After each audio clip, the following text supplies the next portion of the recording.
আপোনালোকে গৈছিলে গতিকে মন্ত্ৰী মহোদয়ে সেই কথা কৈছে নে নাই কোৱা তাতে কিবা ৰেকৰ্ড পাতি আছে নে নাই এইটোতো আমি নাজানো কিন্তু তেখেতেতো কালি এটা ফেচবুকৰ জৰিয়তে কৈছে যে এই কথা কোৱা নাই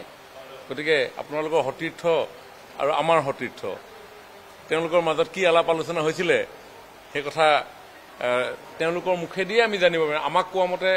মন্ত্ৰী ডাঙৰীয়াই কৈছে কোৱা নাই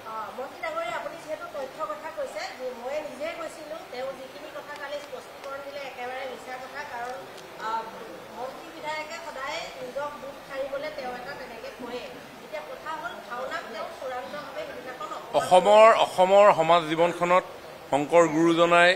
যি একশৰণ নাম ধৰ্ম প্ৰচাৰেৰে এক শক্তিশালী সমাজৰ সৌধ নিৰ্মাণ কৰি থৈ গৈছে সেই সৌধ আৰু অনন্ত দিনলৈ শক্তিশালী কৰি লৈ যোৱাৰ স্বাৰ্থত আমাৰ চৰকাৰখনে দৃঢ়তাৰে কাম কৰিছে তাৰ কাৰণে গুৰুজনাৰ জন্মস্থান বটদ্ৰৱাক বিশ্বমানৰ এক আধ্যাত্মিক পৰ্যটন কেন্দ্ৰলৈ উন্নীত কৰিবৰ কাৰণে আমি কাম কৰি আছো আপোনালোকে সকলোৱে দেখিছে ইভিন তাত উচ্ছেদলৈকে আমি কৰিছো শংকৰ গুৰুজনাই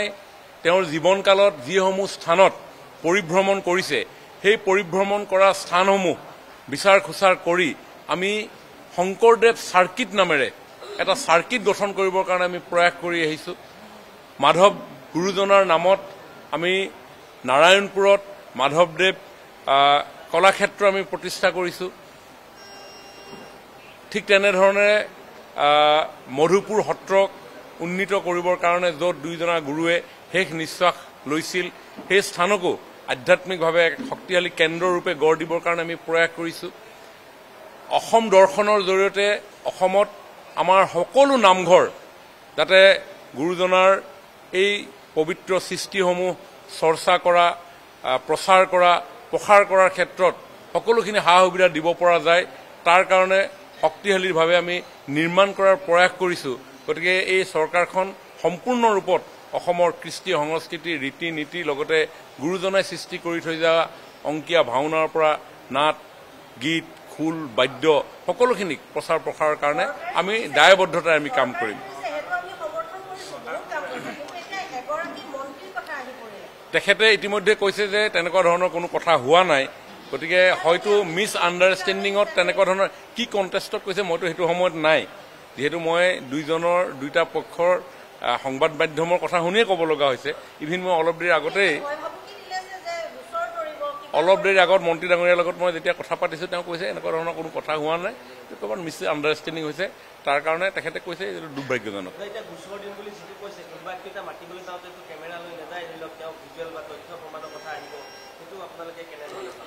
নহয় নহয় চাওক এটা এইটো মিছ আণ্ডাৰষ্টেণ্ডিং মই ভাবোঁ আপোনালোক দুই পক্ষ বহিলে কথাখিনি শেষ কৰি পেলালে শেষ হৈ যাব একো কথা নাই কাৰণ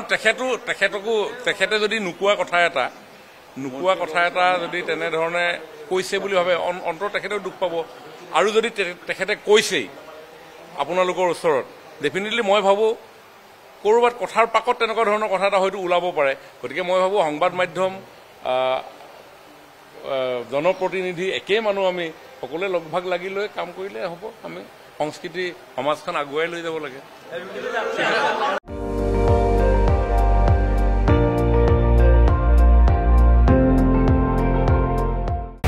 আপুনি চাই আছে ND24 সৰ্বশ্ৰেষ্ঠ নহয় সৰ্বোত্তমৰ দৌৰ